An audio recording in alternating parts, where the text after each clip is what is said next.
പരിശുദ്ധ ഖുർആൻ അത് ലോകത്തിൻ്റെ മാർഗദർശനമായ ഗ്രന്ഥമാണ്. അഷ്റഫുൽ ഖൽഖ് സ്വല്ലല്ലാഹു അലൈഹി വസല്ലമ തങ്ങൾ ലോകാവസാനത്തിന് മുന്നോടിയായി വരാൻ പോകുന്ന എല്ലാ വിധത്തിലുള്ള പ്രശ്നങ്ങളെയും സ്വഹാബത്തിൻ്റെ മുമ്പിൽ വിവരിച്ചു കൊടുക്കുമ്പോൾ അലി ഇബ്നു അബീ ത്വാലിബ് റളിയല്ലാഹു അൻഹു ചോദിച്ചു, ഫമൽ മഖ്റജു മിൻഹാ യാ റസൂലല്ലാഹ്, അത്തരം പ്രശ്നങ്ങളിൽ നിന്നൊക്കെ രക്ഷപ്പെടാനുള്ള വഴി എന്താണെന്ന് ചോദിച്ചപ്പോൾ അവിടുന്ന് പറഞ്ഞു, അൽ ഖുർആൻ, പരിശുദ്ധ ഖുർആനാണ് എല്ലാ പ്രശ്നങ്ങളുടെയും പരിഹാരമായി, രക്ഷയുടെ വഴിയായി നമ്മുടെ മുമ്പിലുള്ളത്. എങ്ങനെയാണ് പരിശുദ്ധ ഖുർആൻ പ്രശ്നങ്ങളുടെ പരിഹാരമാകുക എന്ന് വിശദീകരിച്ചുകൊണ്ട് തുടർന്നവിടുന്ന് പറഞ്ഞു, ഫഇന്ന ഫീഹി നബഉ മൻ കാന ഖബ്ലകും, വിശുദ്ധ ഖുർആനിൽ നിങ്ങളുടെ പൂർവീകരുടെ ചരിത്രങ്ങളുണ്ട്. മുൻഗാമികളുടെ ചരിത്രം വസ്തുനിഷ്ഠമായി കാര്യകാരണ സഹിതം ഖുർആൻ അവതരിപ്പിക്കുമ്പോൾ അത് നമ്മുടെ പ്രശ്നങ്ങൾക്കുള്ള പരിഹാരമാണ് എന്നാണ് അല്ലാഹുവിൻ്റെ റസൂൽ പറയുന്നത്. കാരണം ചരിത്രം എന്ന് പറയുന്നത് ഒരു വാഹനത്തിൻ്റെ ഇരു സൈഡിൽ ഘടിപ്പിച്ച കണ്ണാടി പോലെയാണ്. സുഗമമായി ഒരു വാഹനത്തെ മുന്നോട്ട് കൊണ്ടുപോകണമെങ്കിൽ നല്ല ഒരു ഡ്രൈവറെ സംബന്ധിച്ചിടത്തോളം സൈഡ് കണ്ണാടി ആവശ്യമാണ്. എന്ന് പറഞ്ഞാൽ പിന്നിട്ട പാതയിലേക്ക് നോക്കി വേണം മുന്നോട്ട് പോകാൻ എന്നതാണ്. പോയകാല സമൂഹത്തിൻ്റെ ചരിത്രത്തിലുണ്ടായ ഉത്ഥാന പതനങ്ങളും വിജയപരാജയങ്ങളും വിലയിരുത്തിക്കൊണ്ടാണ് പുതിയ കാല പ്രശ്നങ്ങളെ സമീപിക്കേണ്ടത് എന്നാണ് ഈ പറഞ്ഞതിൻ്റെ രത്നച്ചുരുക്കം. അതോടൊപ്പം പരിശുദ്ധ ഖുർആനിൻ്റെ മറ്റൊരു സവിശേഷതയെ അവിടുന്ന് പറഞ്ഞു, വഫീഹി ഖബറു മൻ ബഅദകും, ഇനി പിറകെ വരാൻ പോകുന്നവരുടെ ചരിത്രവും കൂടെ പറയുന്ന ഗ്രന്ഥമാണ്. ത്രികാലജ്ഞനായ അള്ളാഹുവിൻ്റെ കിതാബാണല്ലോ ഖുർആൻ. അതുകൊണ്ട് തന്നെ ഖുർആനിൻ്റെ ചരിത്രം എന്ന് പറയുന്നത് മനുഷ്യർ ചരിത്രം പറയുന്നത് പോലെയല്ല. നമുക്കൊരു ചരിത്രം പറയണമെങ്കിൽ ആ ചരിത്രം ഉണ്ടായിത്തീരണം, അതിന് ശേഷമേ പറയാൻ പറ്റൂ. അല്ലാഹു സുബ്ഹാനഹു വ തആല ലോകത്ത് വരാൻ പോകുന്ന എല്ലാ കാര്യങ്ങളെയും മുൻകൂട്ടി അറിയുന്നവനായതുകൊണ്ട് തന്നെ വരാൻ പോകുന്ന ഖിയാമത്ത് നാൾ വരെ മാത്രമല്ല, അതിന് പിറകെയും എന്തൊക്കെ ഇവിടെ സംഭവിക്കാൻ പോകുമോ അതിൽ നിന്ന് നമുക്ക് ആവശ്യമായ കാര്യങ്ങളെല്ലാം പറഞ്ഞു തരുന്ന ഗ്രന്ഥമാണ് ഖുർആൻ. അതുകൊണ്ട് തന്നെ ഏതു പ്രശ്നങ്ങൾക്കും മാർഗദർശിയായി നമുക്ക് അവലംബിക്കാനുള്ളത് ഈ ഖുർആനിനെയാണ്. ഇതിനു പുറമെ വഫീഹി ഹുക്മു മാ ബൈന അയ്ദീകും, വർത്തമാനകാലത്ത് നിങ്ങൾ അഭിമുഖീകരിക്കുന്ന പ്രശ്നങ്ങളുടെ വിധി തീർപ്പുകളും ആ പരിശുദ്ധ ഖുർആനിലുണ്ട്. അതുകൊണ്ട് തന്നെ ഏത് കാലത്തേക്കും മനുഷ്യരനുഭവിക്കുന്ന സർവ്വ വിഷയങ്ങൾക്കും പരിഹാരം നിർദ്ദേശിക്കുന്ന ഗ്രന്ഥമാണ് വിശുദ്ധ ഖുർആൻ. ആ വിശുദ്ധ ഖുർആനിൻ്റെ ദർശനം എന്ന് പറയുന്നത് പുതിയ കാലത്ത് പലരും തെറ്റിദ്ധരിപ്പിക്കുന്നത് പോലെ മതം എന്നാൽ അത് മനുഷ്യന്റെ സ്വകാര്യതയാണ് എന്ന് പറഞ്ഞ് കടന്നുകളയുന്ന ആളുകളുണ്ട്. മതം മനുഷ്യന്റെ സ്വകാര്യതയല്ല. സമൂഹത്തിലെ എല്ലാ വിഭാഗം ആളുകളുമായും കെട്ടുപിണഞ്ഞു കിടക്കുന്ന അവരുടെയൊക്കെ വിഷയങ്ങളെയും പ്രശ്നങ്ങളെയും പ്രതിപാദിക്കുന്ന, പരിഹാരം നിർദ്ദേശിക്കുന്ന, പരിശുദ്ധ ഖുർആനാണ്. കടമകളും കടപ്പാടുകളും സവിസ്തരം പ്രതിപാദിക്കുന്ന പ്രത്യയശാസ്ത്രമാണ് ഇസ്ലാം മതം.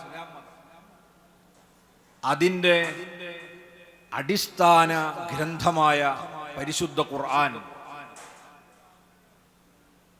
സമൂഹവുമായി ഒരു മനുഷ്യന്റെ ഉത്തരവാദിത്തങ്ങൾ എന്തൊക്കെയാണ്, കടപ്പാടുകൾ എന്തൊക്കെയാണ് എന്നും വളരെ കൃത്യമായി നമ്മളെ ബോധ്യപ്പെടുത്തുന്ന ഗ്രന്ഥമാണ്. അല്ലാഹു സുബ്ഹാനഹു വ തആല പറയുന്നത് വഅബ്ദുല്ലാഹ വലാ തുശ്രികൂ ബിഹി ശൈഅ. മനുഷ്യരുമായുള്ള ബന്ധങ്ങളുടെ തുടക്കം അത് എണ്ണി പറയുന്നതിന് മുമ്പ് മനുഷ്യന് ഏറ്റവും കടപ്പാടുള്ളത് ഈ പ്രപഞ്ചത്തിന്റെ സ്രഷ്ടാവായ അള്ളാഹുവിനോടാണ് എന്ന അടിസ്ഥാന ആശയം ഓർമ്മപ്പെടുത്തുകയാണ്. നിങ്ങൾ അള്ളാഹുവിനെ മാത്രം ആരാധിക്കുക. ആരാധനയിൽ അവനോട് നിങ്ങൾ ഒന്നിനെയും പങ്കുചേർക്കരുത്. കാരണം അവനാണ് നിങ്ങളുടെ സ്രഷ്ടാവ്, ധാതാവ്, നിങ്ങൾക്കെല്ലാം തരുന്നവൻ, നിങ്ങളെ നിയന്ത്രിക്കുന്നവൻ സർവശക്തനായ അള്ളാഹുവാണ്. അവനെ മാത്രം നിങ്ങൾ ആരാധിക്കണം. ഇതു പറഞ്ഞ് പരിശുദ്ധ ഖുർആൻ മനുഷ്യന്റെ ഉത്തരവാദിത്വം അവസാനിപ്പിച്ചില്ല. സമൂഹത്തിന്റെ വിവിധ തുറകളിൽ എങ്ങനെയാണ് മനുഷ്യന്റെ ബാധ്യതകൾ, അവന്റെ കടപ്പാടുകൾ, ഇത് സവിസ്തരം അല്ലാഹു പ്രതിപാദിക്കുകയാണ്. ഇന്നത്തെ കാലം നമുക്കറിയാം, അവകാശങ്ങളെ സംബന്ധിച്ച് സംസാരിക്കുന്ന ഒരു ലോകമാണ്. എല്ലാവർക്കും അവകാശങ്ങൾ വേണം. ജീവിച്ചിരിക്കുന്ന വാപ്പയോട് പോലും മക്കളെ ഒതുക്കുക, എന്റെ അവകാശം തന്നേക്ക് ഞാൻ പോവാൻ. എന്താ അവകാശം? വാപ്പയുടെ സ്വത്തിൽ ജീവിച്ചിരിക്കുന്ന മക്കൾക്ക് ഒരവകാശമില്ല. പക്ഷെ ഇല്ലാത്ത അവകാശങ്ങൾ വരെ വാദിച്ചു വാങ്ങാൻ ശ്രമിക്കുന്ന കാലത്ത് വാപ്പയോടുള്ള കടപ്പാടെന്താണെന്ന് പഠിപ്പിക്കുന്ന ഗ്രന്ഥമാണ് പരിശുദ്ധ ഖുർആൻ. അല്ലാഹുവോടുള്ള ബാധ്യത പറഞ്ഞ ഉടനെ തന്നെ ഖുർആൻ പറയുന്നത് വബിൽ വാലിദൈനി ഇഹ്സാന. മാതാപിതാക്കൾക്ക് നിങ്ങൾ നന്മ ചെയ്തു കൊടുക്കണം. ആരാധന അല്ലാഹുവിന് മാത്രമേ നിങ്ങൾ കൊടുക്കാൻ പാടുള്ളൂ എന്ന് കൃത്യമായി പറഞ്ഞതിന് ശേഷം മാതാപിതാക്കളെ ദൈവങ്ങളാക്കി ആരാധിക്കണമെന്ന് അല്ലാഹു പറഞ്ഞില്ല. മറിച്ച് ഖുർആൻ പറയുന്നത് മാതാപിതാക്കൾക്ക് നിങ്ങൾ ഇഹ്സാൻ ചെയ്യണം. അവർക്ക് എല്ലാ നന്മകളും വരാൻ വേണ്ടതൊക്കെ ചെയ്യണം. അവർക്ക് ദുഃഖങ്ങളും സങ്കടങ്ങളും ഉണ്ടാകുന്നതൊന്നും നിങ്ങളിൽ നിന്നുണ്ടാകരുത്. ഇത് അല്ലാഹു ആദ്യമായി പറയാനുള്ള കാരണം എന്താണ്? നമ്മുടെ സ്രഷ്ടാവ് അല്ലാഹു ആണെങ്കിലും നാം സൃഷ്ടിക്കപ്പെടാൻ കാരണക്കാർ നമ്മളെ ഉമ്മയും ബാപ്പയും. നമ്മുടെ സൃഷ്ടിപ്പിന് കാരണക്കാരായി വർത്തിച്ചവർ എന്ന നിലക്ക് സ്രഷ്ടാവ് കഴിഞ്ഞാൽ നമുക്ക് ഏറ്റവും അധികം ബാധ്യതയുള്ള, ഉത്തരവാദിത്വമുള്ള, കടപ്പാടുള്ളവർ നമ്മളെ ഉമ്മയും ബാപ്പയും തന്നെയാണ്. അതുകൊണ്ടാണ് പടച്ചവനുള്ള ഇബാദത്ത് കഴിഞ്ഞാൽ പിന്നെ അല്ലാഹു നമ്മളോട് നിർദ്ദേശിക്കുന്നത് മാതാപിതാക്കളോടുള്ള കടപ്പാടിനെ സംബന്ധിച്ചാണ്, ഉത്തരവാദിത്തത്തെ പറ്റിയാണ്. പരിശുദ്ധ ഖുർആൻ വിവിധ സ്ഥലങ്ങളിലായി അതിൻ്റെ ന്യായങ്ങളും കാര്യകാരണങ്ങളും വിശകലനം നടത്തുന്നു. അവിടെയെല്ലാം നമ്മൾ പരിശോധിച്ചാൽ മാതാവിന്റെ ത്യാഗത്തെ പ്രത്യേകമായി എടുത്തു പറഞ്ഞ് നമുക്ക് കാണാൻ കഴിയും. സൂറത്തുൽ ലുഖ്മാനിലെല്ലാം ഉമ്മ സഹിച്ച ത്യാഗത്തെക്കുറിച്ച് പരാമർശിക്കുന്നു. പ്രയാസത്തിന്റെ മേലെ പ്രയാസം സഹിച്ചുകൊണ്ടാണ് ഉമ്മ നിന്നെ ഗർഭം ചുമന്നത്. 2 വർഷക്കാലം നിനക്ക് മുലപ്പാലൂട്ടി പോറ്റി വളർത്തിയിട്ടുണ്ട്. ഇങ്ങനെയുള്ള ത്യാഗത്തെ പ്രത്യേകം എടുത്തു പറഞ്ഞതായി നമുക്ക് ചിലയിടത്ത് കാണാം. എന്നാൽ പിതാവ് ചെയ്ത ത്യാഗത്തെ സംബന്ധിച്ച് ഖുർആൻ ഇത്ര കൃത്യമായി എടുത്തു പരാമർശിക്കുന്നും ഇല്ല. അതിൻ്റെ കാരണത്തെക്കുറിച്ച് മഹാന്മാരായ പണ്ഡിതന്മാർ വിശകലനം നടത്തിയിട്ടുണ്ട്. അത് മറ്റൊന്നുമല്ല, നമ്മളെ ഉമ്മ ഗർഭം ചുമന്ന കാലവും നമുക്ക് അമ്മിഞ്ഞപ്പാല് തന്ന കാലവും നമ്മളെ ഓർമ്മയിലില്ലാത്ത കാലം. പിതാവ് നമ്മളെ കൈപ്പിടിച്ച് സ്കൂളിലേക്ക് ചേർത്താൻ കൊണ്ടുപോയത് മുതൽക്കുള്ളതൊക്കെ നമുക്ക് ഓർമ്മയുള്ള കാലമാണ്. വാപ്പമാർ നമുക്ക് വേണ്ടി സഹിക്കുന്ന ത്യാഗങ്ങളെല്ലാം ഓർമ്മ വച്ചതിന് ശേഷമുള്ളതാകയാൽ അത് പ്രത്യേകം എടുത്തു പറയേണ്ടതില്ല. ആവശ്യമുള്ളത് മാത്രം പറയുന്ന ഗ്രന്ഥമാണ് ഖുർആൻ. എന്നാൽ നമുക്കൊക്കെ ഉറപ്പാണല്ലോ, നമ്മളൊക്കെ ഉമ്മമാരെ ഗർഭാശയത്തിൽ ഉണ്ടായവരാണ്. ആ കാലത്തെ നിങ്ങൾക്ക് ആർക്കെങ്കിലും ഓർത്തെടുക്കാൻ പറ്റും? നമ്മൾ അവിടെ കിടന്നതും ചുരുണ്ടതും മറിഞ്ഞതും ചവിട്ടിയതൊക്കെ ആരും ഓർമ്മയിലില്ല. ഈ ഇരിക്കുന്നവരൊക്കെ മുലപ്പാൽ കുടിച്ചു വളർന്നവരാണ്. ആ കാലഘട്ടത്തിലെ ഏതെങ്കിലും ഒരു നിമിഷം ഓർത്തെടുക്കാൻ ആർക്കെങ്കിലും പറ്റുമോ? ഇല്ല. അത് ഓർമ്മിപ്പിക്കേണ്ട കാര്യമാണ്. അങ്ങനെ മാതാപിതാക്കൾ നമുക്ക് വേണ്ടി സഹിച്ച ത്യാഗങ്ങളും കഷ്ടപ്പാടുകളും ഓർമ്മിപ്പിച്ച് അവരോടുള്ള ഉത്തരവാദിത്വമാണ് സ്രഷ്ടാവിനോടുള്ള ഇബാദത്ത് കഴിഞ്ഞാൽ ഒരു മനുഷ്യന്റെ ഏറ്റവും വലിയ ബാധ്യതയായി ഖുർആൻ പരിചയപ്പെടുത്തുന്നു. രാഷ്ട്രത്തോടുള്ള ഉത്തരവാദിത്വത്തെക്കാൾ വലുതാണ് സ്വന്തം മാതാപിതാക്കളോടുള്ള ഉത്തരവാദിത്വം. മുത്ത് റസൂൽ സ്വല്ലല്ലാഹു അലൈഹി വസല്ലം തങ്ങളുടെ മുമ്പിലേക്ക് യമനിൽ നിന്നൊരു ചെറുപ്പക്കാരൻ വരുന്നു. അദ്ദേഹത്തിന്റെ ഉത്കടമായ ആഗ്രഹം എന്താണ്? മദീന രാജ്യത്തിന്റെ പ്രതിരോധ സേനയിൽ ഒരംഗമായി രാഷ്ട്രത്തിനു വേണ്ടി ജീവിതം സമർപ്പിക്കാൻ വേണ്ടി വന്നതാണ്. സൈന്യത്തിൽ എന്നെ ചേർക്കുമോ നബിയെ എന്ന് ചോദിച്ചു വരുന്നത് യമനിൽ നിന്നാണ്. അന്നത്തെ കാലത്ത് യമനിൽ നിന്ന് മദീനയിൽ എത്തിച്ചേരാൻ ത്യാഗോജ്വലമായ യാത്ര തന്നെ ആവശ്യമാണ്. ആ ചെറുപ്പക്കാരനോട് മുത്തനബി ചോദിച്ചത്, ആ ലക്ക വാലിദ, നിനക്ക് ഉമ്മ ജീവിച്ചിരിപ്പുണ്ടോ? ഖാല നഅം, അയാൾ പറഞ്ഞു അതെ, ഉമ്മ ജീവിച്ചിരിപ്പുണ്ട് നബിയെ. ഉടനെ നബി സല്ലല്ലാഹു അലൈഹി വസല്ലം നിങ്ങൾ പറഞ്ഞു, ഇൻതലിഖ് ഫഅക്രിംഹാ, നീ യമനിലേക്ക് തന്നെ തിരിച്ചു പോകുക. ആ ഉമ്മക്ക് വേണ്ട ആദരവും പരിഗണനയും പരിചരണവും കൊടുക്കുക.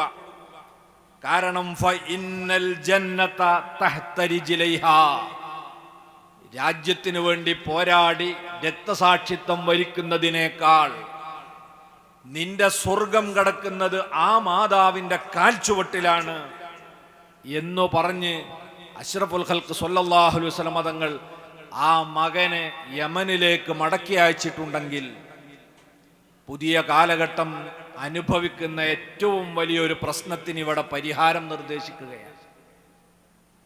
ഇന്ന് കേരളത്തിൽ കഴിഞ്ഞ ആഴ്ച പത്രങ്ങളിലും മീഡിയകളിലുമൊക്കെ റിപ്പോർട്ട് വന്നു.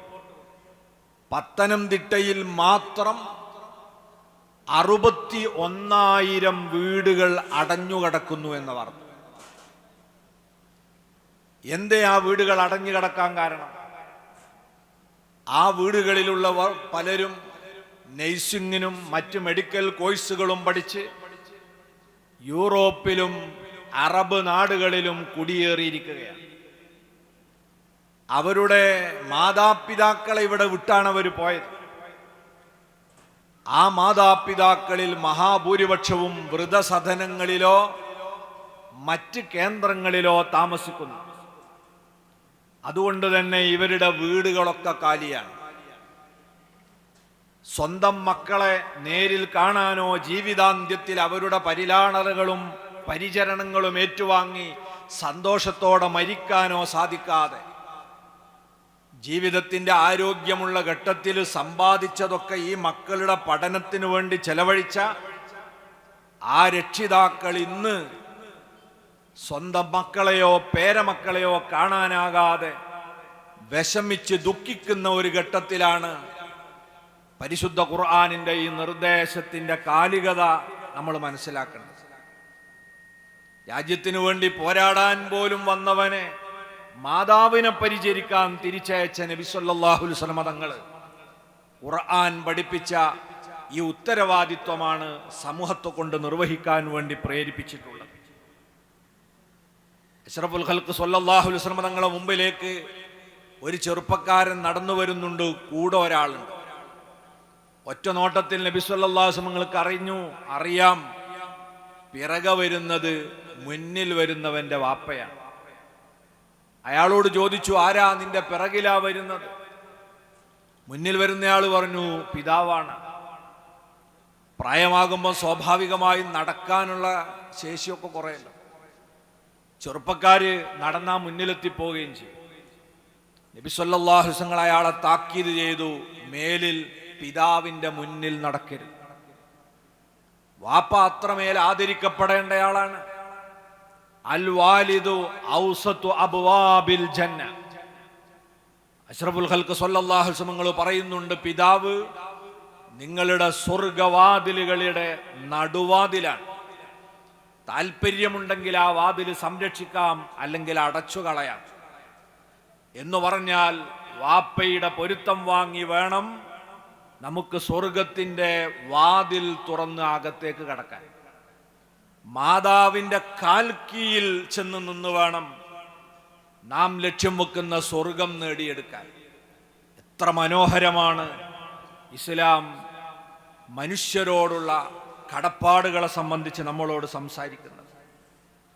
തുടർന്ന് അല്ലാഹു സുബ്ഹാനഹു വ തആല പറയുന്നു, മാതാപിതാക്കളോടുള്ള ബാധ്യതയോടുകൂടെ നിന്റെ ഉത്തരവാദിത്വം തീരുന്നില്ല. വബിദിൽ ഖുർബ, അടുത്ത ബന്ധുക്കളോട് നിനക്ക് ഉത്തരവാദിത്തമുണ്ട്. ഈ പറയുന്നത് ആ ക്രമമനുസരിച്ച് തന്നെയാണ് നമ്മളെ ബാധ്യത. മാതാപിതാക്കളോടുള്ള ഉത്തരവാദിത്വം കഴിഞ്ഞാൽ നമ്മളെ ഏറ്റവും വലിയ കടപ്പാട് ഉമ്മയുടെയും വാപ്പയുടെയും ഭാഗത്തുകൂടെ വരുന്ന അടുത്ത ബന്ധുക്കളോടാണ്. അതാണ് വബിദിൽ ഖുർബ. മാതാപിതാക്കളുടെ ജ്യേഷ്ഠാഞ്ജന്മാര്, സഹോദര സഹോദരിമാർ, അവരുടെ മക്കൾ, അങ്ങനെ തുടങ്ങിയ ആ അടുത്ത ബന്ധുക്കളോട് നിങ്ങൾക്ക് കടപ്പാടുണ്ട്. അവരുടെ വിഷമങ്ങൾ പരിഹരിക്കാൻ, അവരുടെ വിദ്യാഭ്യാസ പുരോഗതി, അവരുടെ താമസ സൗകര്യം, ഇതിലെല്ലാം കൂടുതൽ ശ്രദ്ധ പതിപ്പിക്കുകയും അവരുടെ സാംസ്കാരിക പുരോഗതിക്ക് വേണ്ടി ഇടപെടുകയും ചെയ്യുക എന്നത് വർഗീയതയല്ല, അത് ബാധ്യതയാണ്. തൻ്റെ അടുത്ത ബന്ധുവിനെ ഉയർത്തിക്കൊണ്ടുവരാൻ ഒരാൾ ശ്രമിക്കുന്നത് അത് വിഭാഗീയത ഉണ്ടാക്കലല്ല, അത് തൻ്റെ ഉത്തരവാദിത്വം നിർവഹിക്കലാണ്. ആ ബാധ്യത നിർവഹിക്കുമ്പോഴാണ് നമ്മൾ അള്ളാഹുവിനെ ആരാധിക്കുന്ന അവൻ്റെ അടിമകളായി മാറുന്നത്. അങ്ങനെ മാതാപിതാക്കളെയും അടുത്ത ബന്ധുക്കളെയും അവരോടുള്ള കടമകളും കടപ്പാടുകളും ഓർമ്മപ്പെടുത്തിയ ഉടനെ ഖുർആൻ പിന്നെ പറയുന്നത് വല്യഥാമ, പിതാക്കളില്ലാത്ത അനാഥകളോട് നിങ്ങൾ നന്മ ചെയ്യണം. മാതാപിതാക്കൾ ഉള്ളവർക്ക് അവരുടെ ജീവിതത്തിൻ്റെ ഓരോ ഘട്ടത്തിലും മാർഗദർശികളായും അവരുടെ ആത്മീയ വഴികാട്ടികളായും അവരെ ഭൗതിക കാര്യങ്ങളൊക്കെ നിറവേറ്റുന്നവരായും അവരുടെ ഉപ്പയുണ്ടാകും, ഉമ്മയുണ്ടാകും. ആ ഉപ്പയുടെ അഭാവത്തിൽ ഒരു കുട്ടിയുടെ മനസ്സ് വളരെയേറെ ദുഃഖിക്കുകയും പ്രയാസപ്പെടുകയും ചെയ്യും. ആ പ്രയാസപ്പെടുന്നവനെ ചേർത്തു പിടിക്കാനും പിതാവില്ലാത്ത ഒരാൾക്ക് ഒരു പിതാവിനെ പോലെ പെരുമാറാനും ബാധ്യതയുണ്ട് എന്ന് പറയുന്ന ഒരു ഗ്രന്ഥം, അത് എത്രമേൽ കാലികമാണ് എന്ന് നമ്മൾ പറയേണ്ടതുണ്ട്. അഷ്റഫുൽ ഖൽഖ് സ്വല്ലല്ലാഹു അലൈഹി വസല്ലം തങ്ങൾ പറഞ്ഞത്, അനാഥ കുട്ടികളുടെ മുമ്പിൽ വെച്ച് നിങ്ങൾ സ്വന്തം മക്കളെ പരിലാളിക്കരുത്. മനസ്സിൽ തട്ടുന്ന ഒരു ഉപദേശമല്ലേ അത്? എത്ര കണ്ട് നമ്മളെ മനസ്സിനെ അത് സ്വാധീനിക്കുന്നു. ഒരനാഥ കുട്ടിയുടെ സങ്കടം അവിടെ നമുക്ക് കാണാൻ കഴിയണം.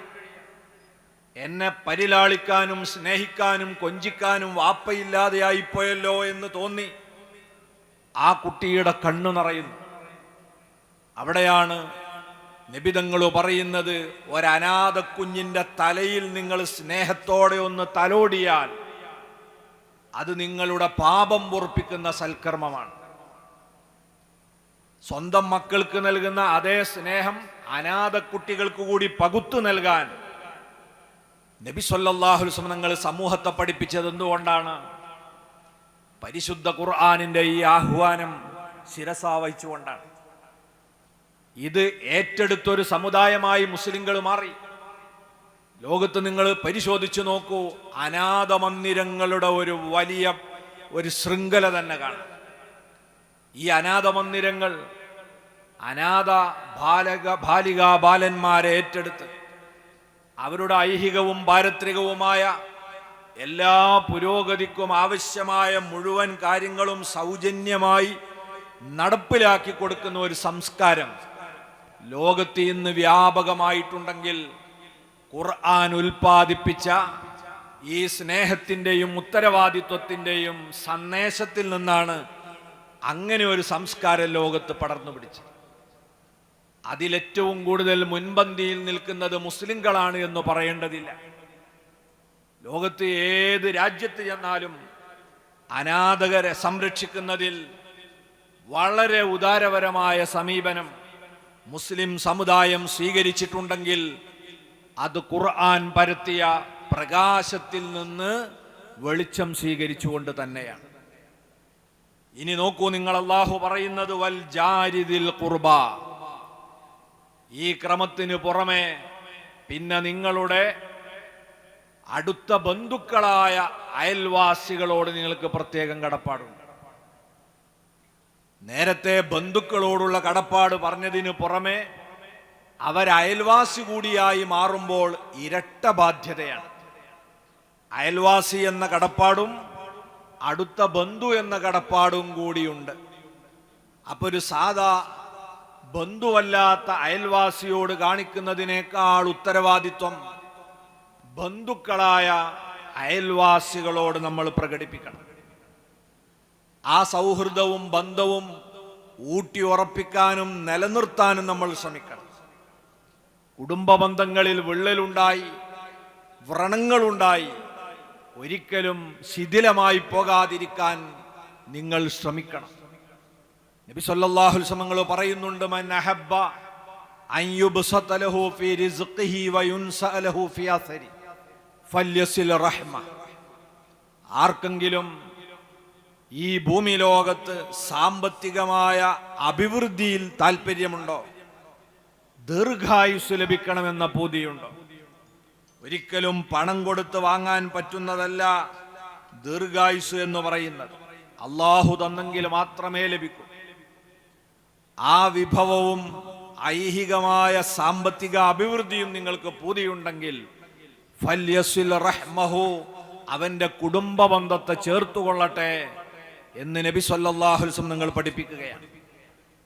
അങ്ങനെ അയൽവാസി കൂടിയായ അടുത്ത ബന്ധുക്കളെ കൂടുതൽ അടുപ്പിച്ചു നിർത്തുകയും വൽ ജാരിൽ ജുനുബി, പിന്നെ അള്ളാഹു പറയുന്നത് നിങ്ങളെ അകന്ന ആളുകളായ അല്ലെങ്കിൽ കുടുംബക്കാരല്ലാത്ത അയൽവാസികളെയും നിങ്ങൾ ചേർത്ത് പിടിക്കണം. അയൽബന്ധം എന്ന് പറയുന്നത് തന്നെ വിപുലമായ അർത്ഥതലമുള്ള ഒന്നാണ്. പ്രഥമ ചിന്തയിൽ അയൽവാസി എന്ന് പറയുമ്പോൾ നമ്മളെ മനസ്സിലേക്ക് വരുന്നത് നാം താമസിക്കുന്ന വീടിനോട് ചേർന്ന താമസക്കാരെന്നാണ്. ചില പണ്ഡിതന്മാർ വീടിന്റെ 4 ഭാഗത്തേക്കുമുള്ള 40 വീടുകൾ ഈ അയൽബന്ധത്തിന്റെ ഭാഗമായി വരും എന്ന് വിശദീകരിച്ചിട്ടുണ്ട്. അതിൽ നിന്റെ വാതിലിനോട് ഏറ്റവും അടുത്തതാരോ അവരോടാണ് ഏറ്റവും വലിയ കടപ്പാട് എന്ന് അഷ്റഫുൽ ഖൽഖ് സ്വല്ലല്ലാഹു അലൈഹി വസല്ലം പറഞ്ഞിട്ടുമുണ്ട്.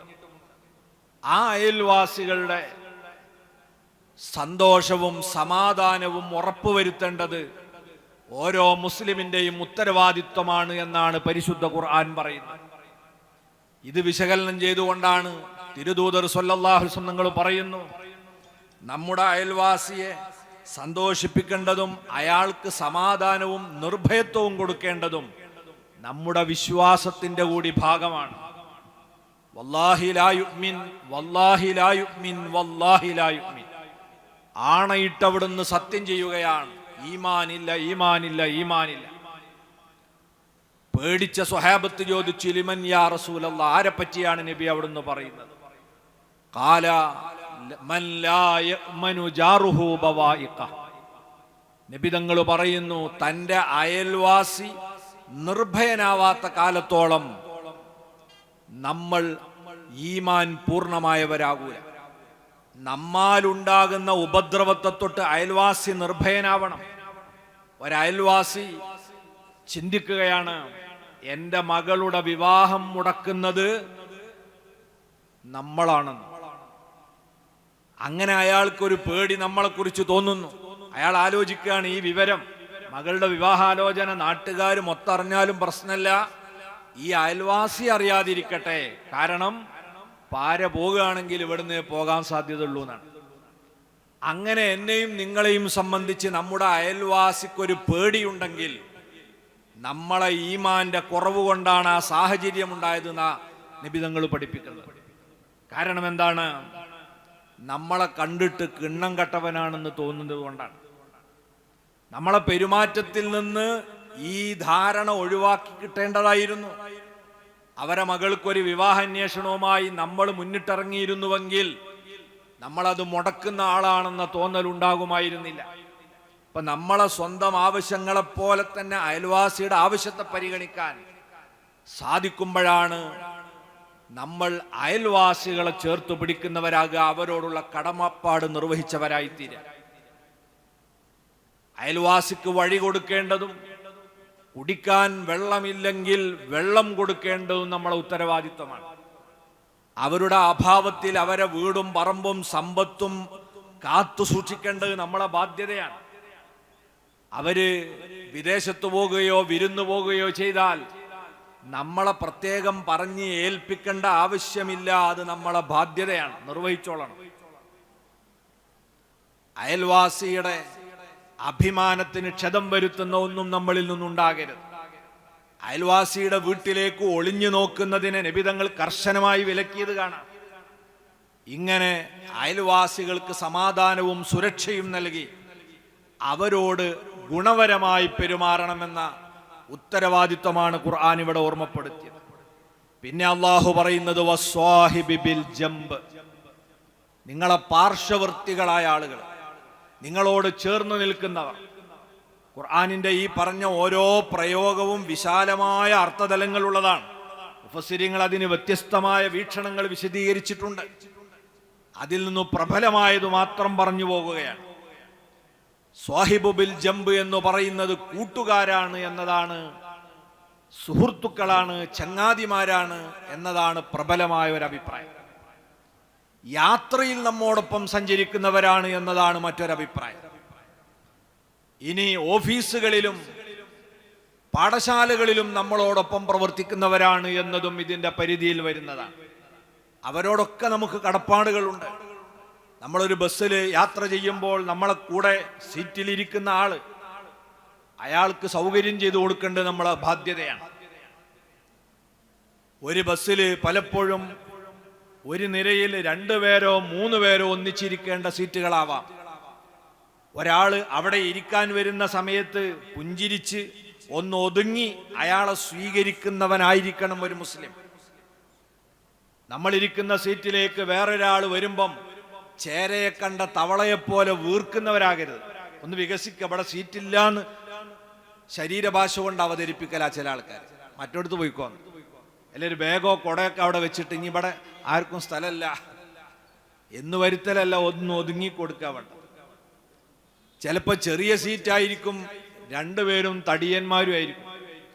2 ആളും ഒന്നിച്ച് ചാരിയിരുന്നാൽ ഒരാൾ പുറത്തായി പോകും. അങ്ങനത്തെ അവസ്ഥ വന്നാൽ കുറച്ചു നേരം നമ്മൾ ചാരിയിരുന്നാൽ കൂടെ ഇരിക്കുന്നവനോട് പറയണേ, നിങ്ങൾ കുറച്ച് ചാരിക്കോളി, ഊരവേദനാവും. ഇത് സ്വാഹിബു ബിൽ ജംബിനോട് നമുക്ക് ബാധ്യതയാണ്. അയാൾക്ക് ഇഷ്ടമില്ലാത്ത വർത്തമാനം പറഞ്ഞ് ചടപ്പിക്കരുത്. അതുപോലെ തന്നെ വണ്ടിയിൽ യാത്ര ചെയ്യുന്ന സമയത്ത് പുറത്തേക്ക് തുപ്പി കൂടെ ഇരിക്കുന്നവന്റെ മുഖത്തേക്ക് ഇത് തെറിപ്പിക്കരുത്. അവരോടുള്ള ബാധ്യത നമ്മൾ നിർവഹിക്കണം. യാത്രക്കാരാകുമ്പം നമ്മുടെ ഭക്ഷണത്തിൽ നമ്മളെ കൂടെയുള്ളവർക്ക് പങ്കാളിത്തം ഉണ്ടാകണം. നമ്മളെ കൈവശമുള്ള കുടിവെള്ളത്തിൽ കൂടെയുള്ളവർക്ക് പങ്കാളിത്തം ഉണ്ടാകണം. ഇങ്ങനെ സർവ മനുഷ്യരോടുമുള്ള ബാധ്യതകളാണ് അല്ലാഹു എണ്ണി എണ്ണി പറയുന്നത്. പറഞ്ഞു പറഞ്ഞ് ഏതുവരെ എത്തി? വബ്നിസ് സബീൽ, വഴിപോക്കന്മാരോടും നിങ്ങൾക്ക് നന്മ ചെയ്യാൻ ബാധ്യതയുണ്ട്. എത്ര വിശാലമാണിത്, എത്ര സുന്ദരമാണിത്. നമ്മൾ ഒരിടത്തിരിക്കുമ്പോൾ അതിലൂടെ കടന്നു പോകുകയാണ്. അയാൾ നമ്മളെ ലക്ഷ്യം വെച്ച് വന്നതല്ല, നമ്മളെ നാട് ലക്ഷ്യം വെച്ച് വന്നതല്ല. അയാൾ ഈ അരീക്കോട്ടുകൂടെ കോഴിക്കോട്ട് പോകുകയാണ്. ആ പോകുന്ന വഴിയിൽ അയാൾക്ക് എന്തെങ്കിലും ഒരു വിഷമം നേരിട്ടാൽ, അയാൾ ഓടിച്ചു പോകുന്ന വാഹനത്തിന്റെ ടയർ പഞ്ചറായി, അത് മാറ്റിക്കൊടുക്കാൻ അവിടെ സൗകര്യങ്ങളില്ല, അയാൾക്കതിന് സാധിക്കുന്നുമില്ല എങ്കിൽ ഈ അരീക്കോട്ടുകാരായ നമ്മളെ ബാധ്യതയാണ് അയാളെ നമ്മൾ സഹായിക്കണം. പോക്കറ്റടിക്കപ്പെട്ടു പോയി, അയാൾക്ക് തുടർ യാത്ര നടത്താൻ അയാളെ കയ്യിൽ കാശില്ല, സക്കാത്തിന്റെ വിഹിതമെടുത്ത് അയാളെ രക്ഷിക്കണമെന്ന് പറഞ്ഞ മതമാണ് ഇസ്ലാം. ഇതിനേക്കാൾ വിപുലമായ സൗഹൃദങ്ങളെയും ബന്ധങ്ങളെയും ബാധ്യതകളെയും വിവരിക്കുന്ന ഏത് ഗ്രന്ഥമാണ് ലോകത്തുള്ളത്? ചില ആളുകൾ പറയുന്നുണ്ടല്ലോ, പരിശുദ്ധ ഖുർആനിന് തുല്യമായ അതിനേക്കാൾ മെച്ചപ്പെട്ട പുസ്തകം ഞാൻ എഴുതിത്തരാം. ഏത് മൈത്രേയനാണ് ഇതുപോലെ ഒരു കിതാബ് എഴുതിത്തരാൻ കഴിയുക? സർവ മനുഷ്യരോടുമുള്ള കടപ്പാടുകളെ വിവരിക്കുന്ന ഒരു ഗ്രന്ഥം പരിശുദ്ധ ഖുർആൻ അല്ലാത്തത് ഏതാണ് ഇവിടെ ഉള്ളത്? അവസാനം അല്ലാഹു പറഞ്ഞു, വമാ മലക്കത്ത് അയ്മാനുക്കും, ഇനി നിങ്ങളെ കൈകൾ ഉടമയാക്കിയ അടിമ സമ്പ്രദായം ചരിത്രപരമായി നിലനിന്നു വരുന്ന ഒരു കാലമാണ്. അതിനെ ഘട്ടം ഘട്ടമായി ഇല്ലായ്മ ചെയ്യാനുള്ള വിപുലമായ പദ്ധതികൾ ആവിഷ്കരിച്ച ഖുർആൻ ഒറ്റയടിക്ക് അടിമത്തം നിരോധിക്കപ്പെട്ടു കഴിഞ്ഞാൽ അതിൻ്റെ ഏറ്റവും വലിയ പ്രയാസം അനുഭവിക്കൽ അടിമകൾ തന്നെയായിരിക്കും. ഉടമകളുടെ ചെലവിലും അവരുടെ താമസ സ്ഥലത്തും ജീവിച്ചു പോരുന്നവരെ അതിൽ നിന്ന് തുറന്നു വിട്ടു കഴിഞ്ഞാൽ അവർക്ക് ഒരിടവും ഉണ്ടാവില്ല. അതിൻ്റെ കെടുതി അവരായിരിക്കും ഏറ്റവും കൂടുതൽ അനുഭവിക്കുന്നത്. അതേസമയത്ത് ഘട്ടം ഘട്ടമായി അവരെ വിമോചിപ്പിക്കാനുള്ള പദ്ധതികൾ, പല കുറ്റകൃത്യങ്ങളുടെയും പ്രാശ്ചിത്തം പോലും അടിമ വിമോചനമായി പ്രഖ്യാപിച്ച് ഇസ്ലാമാണ് അടിമത്തത്തെ ഉച്ചാടനം ചെയ്തത് നമുക്കറിയാം. എന്നാൽ അബൂ ഹുറൈറ റളിയല്ലാഹു അൻഹു ഒരിക്കൽ പറഞ്ഞുപോയി, ഞാനൊക്കെ ആഗ്രഹിച്ചു പോയിരുന്നു ഒരടിമയായിരുന്നെങ്കിൽ എത്ര നന്നായിരുന്നു. എന്തേ കാരണം? അത്രമേൽ ഞങ്ങൾക്ക് അവകാശങ്ങൾ ഇസ്ലാം നേടിത്തന്നു. അടിമയായ പിന്നെ അയാൾക്ക് പേടിക്കാനില്ല, അയാൾക്കൊരു ഉടമയുണ്ട്, അയാൾക്ക് ഭക്ഷണമുണ്ട്, പാർപ്പിടമുണ്ട്, പീഡനങ്ങളില്ല, സമാധാനമുണ്ട്. അങ്ങനത്തെ ഒരവസ്ഥ ഇസ്ലാം കൊണ്ടുവന്നു. ഇങ്ങനെ സമൂഹത്തിന്റെ എല്ലാ തുറകളിലുമുള്ളവരോടുള്ള കടപ്പാടുകളെ സവിസ്തരം പ്രതിപാദിച്ച ഗ്രന്ഥമാണ് ഖുർആൻ. ഇനി ഈ ദൗത്യം നിർവഹിക്കാത്തവന്റെ മനോഭാവത്തെ വിചാരണ ചെയ്തുകൊണ്ടാണ് അള്ളാഹു തുടർന്ന് സംസാരിക്കുന്നത്. ഇന്നല്ലാഹ ലാ യുഹിബ്ബു മൻ കാന മുഖ്താലൻ ഫഖൂറാ. മനുഷ്യപ്പറ്റില്ലാതെ, വേണ്ടപ്പെട്ടവരെ ചേർത്തു പിടിക്കാതെ, നിലാരംബരെയും അനാഥകളെയും സംരക്ഷിക്കാൻ മുന്നോട്ട് വരാതെ, അഹങ്കാരം ഉള്ളിൽ കൊണ്ടു നടക്കുകയും അത് പുറത്തു പ്രകടിപ്പിക്കുകയും ചെയ്യുന്ന ഒരുത്തനെയും അള്ളാഹു ഇഷ്ടപ്പെടുന്നില്ല. ഓരോ മുസ്ലിമിന്റെയും ജീവിത ലക്ഷ്യം പടച്ചവന്റെ പൊരുത്തമാണ്. ആ പൊരുത്തം നിങ്ങൾക്ക് കിട്ടണമെങ്കിൽ നിങ്ങൾ അഹങ്കാരികളാകരുത്. അഹങ്കാരികൾക്ക് ഉത്തരവാദിത്വം നിർവഹിക്കാൻ കഴിയില്ല. എനിക്കാരോടും ബാധ്യതയില്ല, ഒരാളോടും എനിക്ക് കെട്ടുപാടുകളില്ല എന്ന് പറയുന്ന ചിന്ത അഹങ്കാരത്തിൻ്റെതാണ്. അതുകൊണ്ട് തന്നെ ബാധ്യതകൾ നിർവഹിക്കാത്തവർ അഹങ്കാരികളാണ് എന്നാണ് പരിശുദ്ധ ഖുർആൻ ഇവിടെ ഓർമ്മപ്പെടുത്തിയിട്ടുള്ളത്. ഇങ്ങനെ വ്യക്തിബന്ധങ്ങളിലും സാമൂഹ്യ ബന്ധങ്ങളിലും കുടുംബ ബന്ധങ്ങളിലും മാത്രം ഒതുങ്ങുന്ന കടപ്പാടുകളെ പറ്റിയല്ല ഖുർആൻ പറഞ്ഞു തീർത്തത്. ഒരു രാഷ്ട്രത്തോടുള്ള ഉത്തരവാദിത്വം, അവിടെയുള്ള ബാധ്യതകൾ, ഇതൊക്കെ പരിശുദ്ധ ഖുർആൻ നമ്മളെ പഠിപ്പിച്ചു തന്ന ആശയത്തിൽ ഉൾപ്പെട്ടതാണ്. അതുകൊണ്ടാണ് നബി സല്ലല്ലാഹു അലൈഹി വസല്ലം നിങ്ങൾ മദീനയിലേക്ക് ചെന്നപ്പോൾ ആദ്യമായി അബ്ദുല്ലാഹിബ്നു സലാം എന്ന് പറയുന്ന ജൂത മതപുരോഹിതനായിരുന്ന വലിയ പണ്ഡിതൻ നബി സല്ലല്ലാഹു അലൈഹി വസല്ലം നിങ്ങളെ കാണാൻ വന്ന രംഗം പറയുന്നുണ്ട്. ഫലമ്മാ നബി സല്ലല്ലാഹു അലൈഹി വസല്ലം മദീനയിലേക്ക് കയറി വന്നപ്പോൾ ഞാൻ അവിടുത്തെ മുഖത്തേക്ക് ഒന്ന് വിസ്തരിച്ച് സൂക്ഷിച്ച് ശ്രദ്ധിച്ചു നോക്കി. അപ്പോൾ എനിക്ക് മനസ്സിലായി അത് കള്ളം പറയുന്ന ലക്ഷണമുള്ള ഒരാളുടെ മുഖമല്ല. മുഖം കണ്ടാൽ അറിയാലോ, സത്യസന്ധനായ നിഷ്കപടനായ ഒരു മനുഷ്യനാണ് എന്ന് ഒറ്റ കാഴ്ചയിൽ തന്നെ എനിക്ക് വ്യക്തമായി. എന്നിട്ട് അദ്ദേഹം പറഞ്ഞു, ഫഅവ്വലു മാ സമിഅതു മിൻഹു, മുത്തുനബിയിൽ നിന്ന് ആദ്യമായി ഞാൻ കേട്ട സന്ദേശം എന്താണ്? മദീന എന്ന് പറയുന്ന ഒരു രാജ്യത്തേക്ക് കടന്നു വന്ന നബിതങ്ങൾ ആദ്യമായി ഇസ്ലാമിനെ പരിചയപ്പെടുത്തി നടത്തിയ 1/2 മിനിറ്റിൽ താഴെ സമയമെടുത്തൊരു പ്രഭാഷണമുണ്ട്. അവിടുന്ന് പറഞ്ഞു, അഫ്ശുസ്സലാം വഅത്ഇമുത് ത്വആം വസിലുൽ അർഹാം വസല്ലു വന്നാസു നിയാം തദ്ഖുലുൽ ജന്നത ബിസലാം. ആദ്യമായി അവിടുന്ന് പറഞ്ഞെന്താ? അഫ്ശുസ്സലാം, നിങ്ങൾ സമാധാനത്തിന്റെ സന്ദേശം വ്യാപിപ്പിക്കുക. ഒരു രാഷ്ട്രം വികസനത്തിന്റെ പാതയിലൂടെ സഞ്ചരിക്കണമെങ്കിൽ ആദ്യം ഉണ്ടാകേണ്ടത് എന്താ? അവിടെ സമാധാനമാണ്. സമാധാനമില്ലാത്തൊരിടത്ത് പുരോഗതി വരൂല, വികസനം വരൂല. ഇടക്കിടക്ക് കലാപം നടക്കുന്ന ഒരങ്ങാടിയിൽ ആരാ വന്ന് കെട്ടിടമുണ്ടാക്കുക? ആരാണ് വ്യവസായശാലകൾ തുടങ്ങുക? ആരാണ് കച്ചവട സ്ഥാപനങ്ങൾ ഉണ്ടാക്കുക? നാട് പുരോഗമിക്കണമെങ്കിൽ ആദ്യം വേണ്ടത് മനുഷ്യർക്കിടയിൽ ശാന്തിയും സമാധാനവും നിലനിൽക്കലാണ്. ഇസ്ലാം എന്ന മതത്തിന്റെ ഏറ്റവും മുഖ്യ ലക്ഷ്യങ്ങളിൽ ഒന്നായി നബിതങ്ങൾ മദീന രാജ്യത്ത് ആദ്യം അവതരിപ്പിച്ചത് ഇതാണ്: സമാധാനം ഇവിടെ നിലനിൽക്കണം. രണ്ടാമതായി മനുഷ്യന്റെ അടിസ്ഥാന ആവശ്യമാണ് വഅത്ഇമുത് ത്വആം, നിങ്ങൾ ആളുകൾക്ക് ആഹാരം ലഭ്യമാക്കുക. വിശക്കുന്ന വയറുമായി കഴിയുന്ന ഒരാളോട് ആത്മീയത പ്രസംഗിച്ചിട്ട് കാര്യമില്ല. ആദ്യമായി അയാളുടെ വിശപ്പ് മാറ്റിക്കൊടുക്കണം. ഇതൊന്നും പ്രസ്താവനയിൽ ഒതുക്കിയ മതമല്ല ഇസ്ലാം. അതിനുവേണ്ടിയുള്ള നിരവധി പദ്ധതികളുണ്ട്. അതൊന്നും ഞാനിവിടെ വിശകലനം ചെയ്യുന്നില്ല. ഇസ്ലാമിന്റെ പ്രധാന ആഘോഷങ്ങളായ ചെറിയ പെരുന്നാളും വലിയ പെരുന്നാളും എന്ന് എടുത്തു നോക്കിയാൽ മതി. രണ്ടു പ്രധാന ആഹാരങ്ങളുടെ വിതരണങ്ങളുടെ ഒരു വിപ്ലവമാണ്. നിങ്ങൾ ഓർത്തു നോക്കൂ, ഒരു വീട്ടിൽ 10 മെമ്പർമാരുണ്ടെങ്കിൽ ഏകദേശം 25 കിലോഗ്രാമോളം അരി ആ വീട്ടിൽ നിന്ന് പാവപ്പെട്ടവരെ വീടുകളിലേക്ക് എത്തുകയാണ് ഒരു ചെറിയ പെരുന്നാൾ. വലിയ പെരുന്നാളാകുമ്പം അവിടെ മാംസവിതരണമാണ് ഇസ്ലാം നിർദ്ദേശിക്കുന്നത്. ഇത് രണ്ടും പ്രധാന ആഹാരങ്ങളാണ്. ഓർത്തു നോക്കുക, 500 വീടുകളുള്ള ഒരു മുസ്ലിം മഹല്ലത്തിൽ ആ ഒരു സുദിനത്തിൽ മാത്രം പാവപ്പെട്ടവരിലേക്ക് ഒഴുകുന്ന ഭക്ഷ്യവസ്തുക്കൾ എത്ര കിൻഡൽ വരുമെന്ന് കണക്ക് കൂട്ടുക. ഇവിടെയാണ് ഇസ്ലാമിന്റെ സൗന്ദര്യം. ജനങ്ങളുടെ വിശപ്പ് മാറ്റാനുള്ള കർമ്മ പദ്ധതികളെ ദൈനംദിന ജീവിതത്തിൽ തന്നെ ഉൾപ്പെടുത്തിയിരിക്കുകയാണ്. കല്യാണങ്ങളും അങ്ങനെയായിരിക്കണം, പാവപ്പെട്ടവർക്ക് ആഹാരം കൊടുക്കാനുള്ളതാണ്. നബി തങ്ങൾ പറഞ്ഞത് കാണാം, ശർറു ത്വആമി ത്വആമുൽ വലീമ, ഏറ്റവും മോശപ്പെട്ട ആഹാരം ചില കല്യാണങ്ങളിൽ വിളമ്പുന്ന ഭക്ഷണമാണ്. യുദ്ആ ഇലൈഹൽ അഗ്നിയാഉ ദൂനൽ ഫുഖറാ, പാവപ്പെട്ടവരെ വിളിക്കാതെ സമ്പന്നരെ വിളിച്ച് നടത്തുന്ന കല്യാണം, അതാണ് മോശപ്പെട്ട ഭക്ഷണം. വേണ്ടതെന്താണ്? കുറെ പാവപ്പെട്ടവർക്കും നല്ല മനുഷ്യർക്കും ആഹാരം വിളമ്പി അതിൻ്റെ പുണ്യം കൊണ്ട് സന്തോഷകരമായൊരു കുടുംബജീവിതം ഉണ്ടാകണമെന്നതാണ് ഇസ്ലാമിൻ്റെ താല്പര്യം.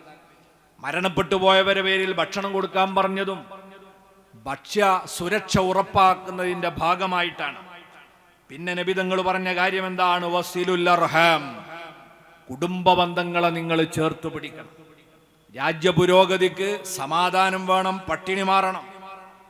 കുടുംബങ്ങൾ പരസ്പരം കലഹിച്ചാൽ നല്ല സമൂഹം ഉണ്ടാവില്ല. ഒരു മഹല്ലത്തിൽ തന്നെ നമുക്ക് ഓർത്താൽ അറിയാം, ചില കുടുംബങ്ങൾ പരസ്പരം ഏറ്റുമുട്ടും. സെക്രട്ടറി ഒരു കുടുംബക്കാരനായിരിക്കും, പ്രസിഡന്റ് വേറൊരു കുടുംബക്കാരനായിരിക്കും. സെക്രട്ടറി കൊണ്ടുവരുന്ന ഏത് പദ്ധതിയും പ്രസിഡന്റ് കുടുംബ വൈരം കാരണം പാരവെക്കും. ആ മഹല്ലിന് ഒരടി മുന്നോട്ട് പോകാൻ കഴിയില്ല. നബിതങ്ങൾ ഇത് പറയുന്ന സാഹചര്യത, ഔസും ഖസറജും മദീനയിൽ ശണ്ട കൂടുകയാണ്. യമനിലെ മആരിബ് അണക്കെട്ട് തകർന്ന് കുടിയേറിയതാണ് യസ്രിബിലേക്ക് ഔസ് ഖസറജി എന്ന ജ്യേഷ്ഠനും അനുജനും. അവരെ സന്താന പരമ്പരകളാണ് പിന്നെ ഈ പേരിൽ ഗോത്രങ്ങളായി അറിയപ്പെട്ടത്.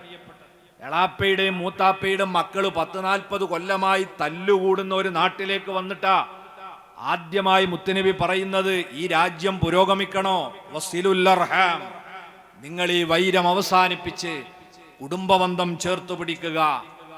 ഈ സാമൂഹ്യ പ്രാധാന്യമുള്ള 3 കാര്യങ്ങൾ അവതരിപ്പിച്ചതിന് ശേഷം 4ാമത് ആത്മീയ കാര്യം അവിടുന്ന് പറഞ്ഞു, വസല്ലു വന്നാസു നിയാം, ജനങ്ങളൊക്കെ കിടന്നുറങ്ങുന്ന സമയത്ത് നിങ്ങൾ എഴുന്നേറ്റ് തഹജ്ജുദ് നിസ്കരിക്കുക. ളുഹറും അസറും മഗ്‌രിബും ഒക്കെ നമ്മൾ നിസ്കരിച്ചു പോകും പല കാരണങ്ങളാൽ. തഹജ്ജുദ് ഒരാൾക്ക് സ്വന്തമായി എഴുന്നേറ്റ് നിസ്കരിക്കണമെങ്കിൽ അതിന് ആത്മീയത തന്നെ വേണം. അള്ളാഹു നമുക്കതിന് തൗഫീഖ് നൽകുമാറാകട്ടെ.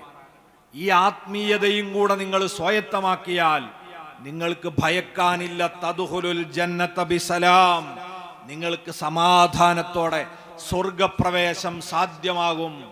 ഇതായിരുന്നു മദീനയിൽ മുഹമ്മദ് നബി സല്ലല്ലാഹു അലൈഹി വസല്ലം ആ രാഷ്ട്രത്തെക്കുറിച്ചുള്ള കാഴ്ചപ്പാടായി ആദ്യത്തെ പ്രസംഗത്തിൽ അവതരിപ്പിച്ചത്. ബുദ്ധിമാനും വിവരസ്ഥനുമായ അബ്ദുല്ലാഹിബ്നു സലാം റളിയല്ലാഹു അൻഹു ഇസ്ലാമിന്റെ സൗന്ദര്യം ആവോളം ഈ ക്ലാസ്സിൽ നിന്ന് ആസ്വദിക്കുകയും ഒട്ടും വഴികാതെ അഷ്ഹദു അല്ലാ ഇലാഹ ഇല്ലല്ലാഹ് വ അന്ന മുഹമ്മദർ റസൂലുള്ളാഹ് എന്ന കലിമ ഉച്ചരിച്ച് ഈ മാർഗത്തിലേക്ക് കടന്നു വരികയും ചെയ്തിട്ടുണ്ടെങ്കിൽ ഇസ്ലാം പരിശുദ്ധ ഖുർആൻ മനുഷ്യരോടും ഈ പ്രപഞ്ചത്തോടും ഈ പ്രകൃതിയോടും എല്ലാറ്റിനോടുമുള്ള ഉത്തരവാദിത്തങ്ങളെക്കുറിച്ച് ജനങ്ങളെ ബോധവൽക്കരിച്ച ഗ്രന്ഥമാണ്. പ്രകൃതിയോടുള്ള ഈ ഇതര ജീവജാലങ്ങളോടുള്ള എല്ലാ ബാധ്യതകളെക്കുറിച്ചും ഖുർആൻ പറയുന്നുണ്ട്. സമയദൈർഘ്യം ഭയന്ന് തൽക്കാലം ഇവിടെ അവസാനിപ്പിക്കുന്നു. വആഖിറു ദഅ്വാന അനിൽ ഹംദുലില്ലാഹി റബ്ബിൽ ആലമീൻ. അസ്സലാമു അലൈക്കും വറഹ്മത്തുള്ളാഹി.